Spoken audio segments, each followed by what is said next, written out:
Sama-sama tayong magiging Saksi!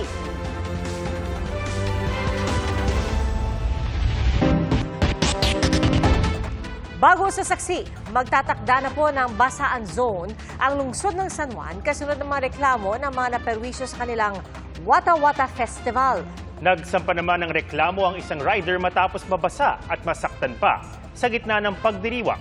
Saksi, si Nico Wahe. Kuha ito sa CCTV ng Barangay Batis nitong Lunes, pista ng San Juan. Padaan ng delivery rider na si Rico sa F. Manalo Street nang lapitan ng residente at saka siya binasa. Maya-maya pa may isa pang lalaki na may dalang pitchel na lumapit sa kanya at aktong babasain siya. Makikita rin si Rico na kinakausap ang lalaki para daw huwag nang basain. Pero itinuloy pa rin, sinalag pa ito ni Rico. Dito na siya sinuntok ng residente sa ulo. Kanina nagsampa ng reklamo sa San Juan Prosecutor's Office si Rico laban sa residente na nakilala sa tulong ng CCTV at barangay officials. Nagsabi po ako na, boss, huwag po muna kasi mababasa po yung cellphone ko. Tsaka ito po yung laman po nito yung mga documents. Ngunit hindi po ako pinagbigyan. Binasa pa rin po ako hanggang po yung cellphone ko po ay nasira. Yung cellphone ko, gamit ko po yun sa pang-araw-araw. Ngayon po, hindi po ako makakapag-deliver kasi isira.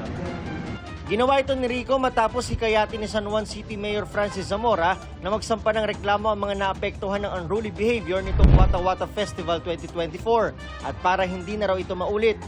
Hindi na raw kita sa CCTV pero pinagbabasa rin daw siya ng ibang residente matapos siyang hampasin sa ulo. Para na rin po siguro matigil na po yung mga ganong aggressiveness nila pag yung fiesta. Sana po kasayahan lang, wala yung na-operation ng gamit. Unjust vexation at slander ang isasampang reklamo laban sa residente. Dahil naman sa magulong Wata Wata Festival, bubuo ng bagong ordinansa ang San Juan City para magkaroon na lang ng tinatawag na basaan zone para sa mga susunod na taon. Ito po yung kahabaan ng ating pinaglabanan road mula dito sa May and Domingo hanggang sa P. Guevara. Sa mga susunod na taon, dito na lang po natin gagawin ang ating basaan. All other areas outside the basaan zone ay hindi na po pwede magkaroon ng basaan. Para sa GMA Integrated News, Nico Wahe, ang inyong saksi. Bago pa rin sa saksi, timbog sa Camarines Sur ang mag-amang suspect sa paulit-ulit na pangahalay sa isang babae. Saksi, si John Consulta, exclusive. Baba!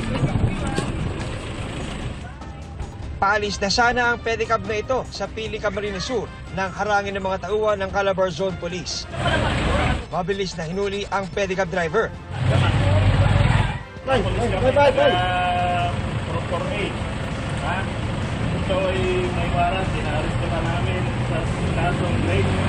Sa hiwalay na operasyon naman, nahuli ang kanyang 65 anyos na ama.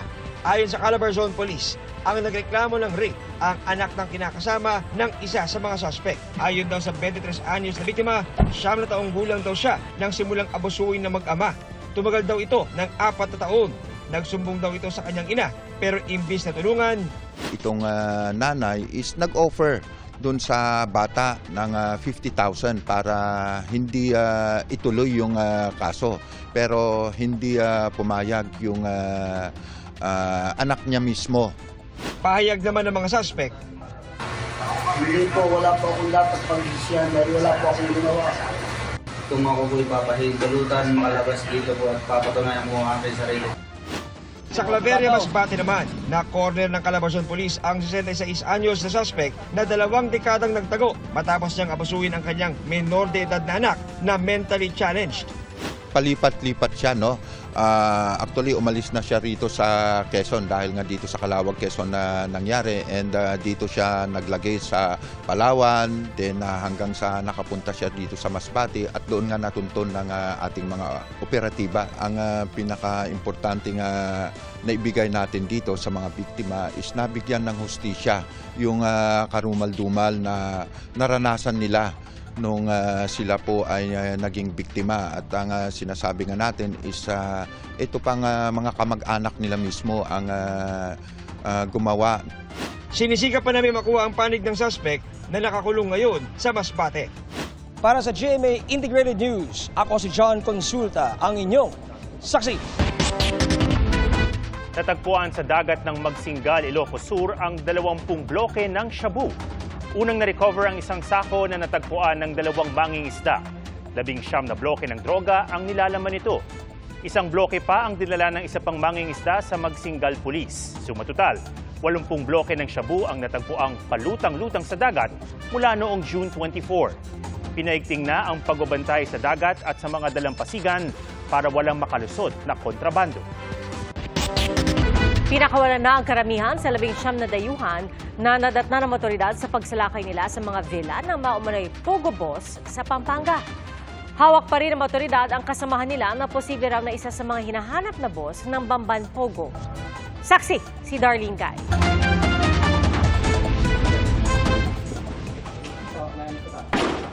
Sa bisa ng search warrant, 5 villa ang hinalughog sa Fontana Resort sa Clark, Pampanga.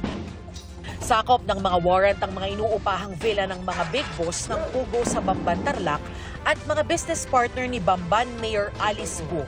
Pero hindi inabutan si Wang Ziyang, isang Chinese fugitive na umano'y big boss ng mga niraid na Pogo Hub sa Bamban, Tarlac at Porac, Pampanga. Natagpuan naman sa isang villa ang ilang dokumentong nakapangalan kina Zhang Ruijin at Lin Baoying, mga incorporator ng Bamban Pogo na nakakulong ngayon sa Singapore dahil sa umano'y money laundering. Yung iba bukas pa yung mga aircon nila, iba bukas pa yung electric fans. Yung iba mainit pa yung mga tea. So siguro baka natunugan din nila yung pagpasok natin. Maliit na lang ang mundo nila. Posible kayang may nakapag-tip na naman ng operasyon? The suspicion is always there. Na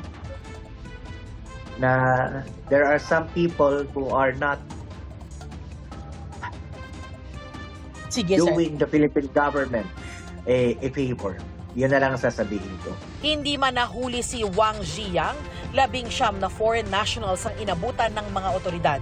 Sabi ng PNP, CIDG at PAOK, kasama rito ang posibleng isa sa mga hinahanap na boss ng Bamban Pogo.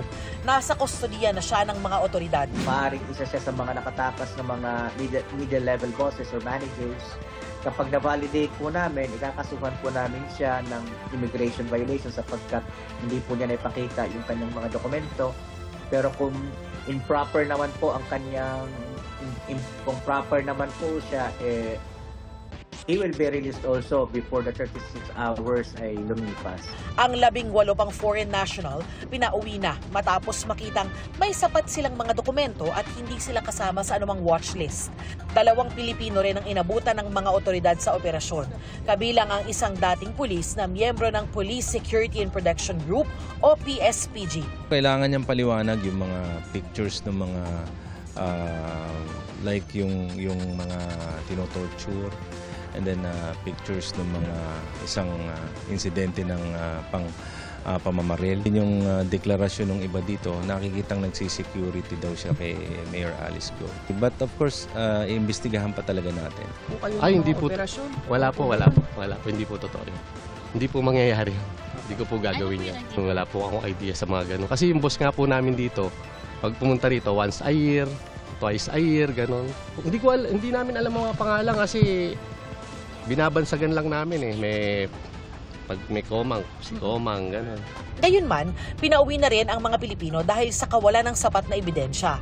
Ayon sa PAOK, posibleng nagsilbing hideout ito ng mga tumakas mula sa mga Pogo na sinalakay noon. Patunay rito ang mga dokumentong may pangalan nila at ilang torture device gaya ng bat at iba pang gamit pamalo na nakita sa mga villa. Siguro ito po ay hideout nila, lagayan ng kanilang mga gamit, places of residence and relaxation, pero as an actual skunk farm, baka hindi ho.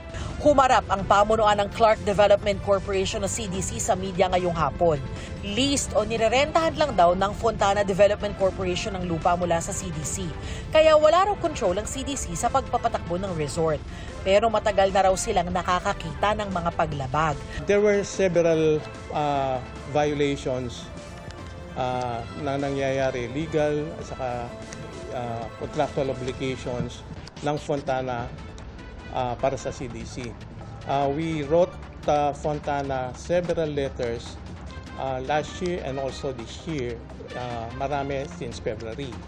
Well, because of yung mga unang nangyari that there were raids na regarding ano pa rin yung during the time ng COVID, and also yung mga other contractual obligations niya katulad ng hindi pagbabayad ng mga lease payment.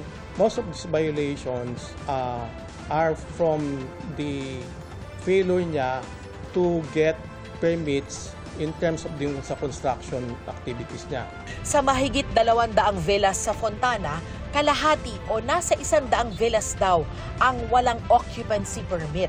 Mula Pebrero, mahigpit na nilang binabantayan ang Fontana.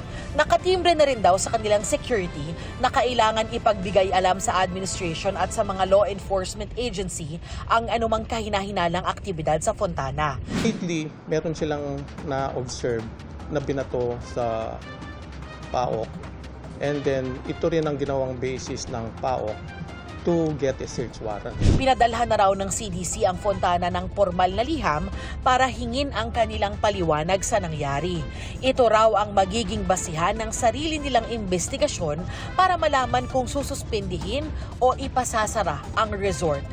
Kahit kami naman, ayaw namin maging haven ng mga kriminal. That's why we are now, well, it's not only now, na gusto namin nakikipag-coordinate kami at nakikipagtulungan kami sa national agencies.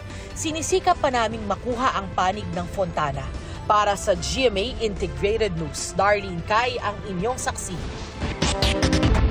Nauwi sa habulan at banggaan ang takang pagtakas umano ng isang driver mula sa mga naniningil sa kanya ng utang. Saksi si Alan Domingo ng GMA Regional TV.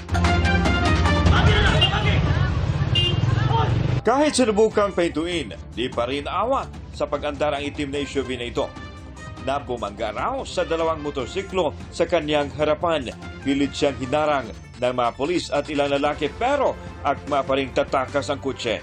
Ang insidenteng yan, nagkuhanan sa N. Bacalso Avenue sa Barangay Pardo sa Cebu City. Ang hitabo niya is iblakingan niya sa Pardo pa lang katong tagiya sa kay para embargohon daw kay allegedly na iutang na ba yan embargohon. So ang hitabo siguro ako clear sa part sa drivers ang gi-force ipandaan niya ang motor na nagbabak. Sa pag-iimbestiga ng Traffic Enforcement Unit na pag-alamang sadyang hinarang ng dalawang motorsiklo ang SUV. Inatasan kasi ang mga rider nito ng kanilang kumpanya na bawiin ang sasakyan na hindi raw nababayaran. If it come on to malicious mischief, kay ibangga man niya, with intent man niya pagbangga. Sabi ng traffic police, nakatakas ang babaeng driver ng naturang SUV pero nahuli rin siya ng enforcer ng Talisay City at i-turn over sa Traffic Enforcement Unit sa Cebu City. Sinusubukan pa namin magkuha ang pahayag ng suspect. Para sa GMA Integrated News, Alan Domingo ng GMA Regional TV, ang inyong saksi. Mga kapuso, sama-sama tayong maging saksi. Mag-subscribe sa GMA Integrated News sa YouTube at para sa mga kapuso abroad, samahan niyo kami sa GMA Pinoy TV at sa www.gmanews.tv.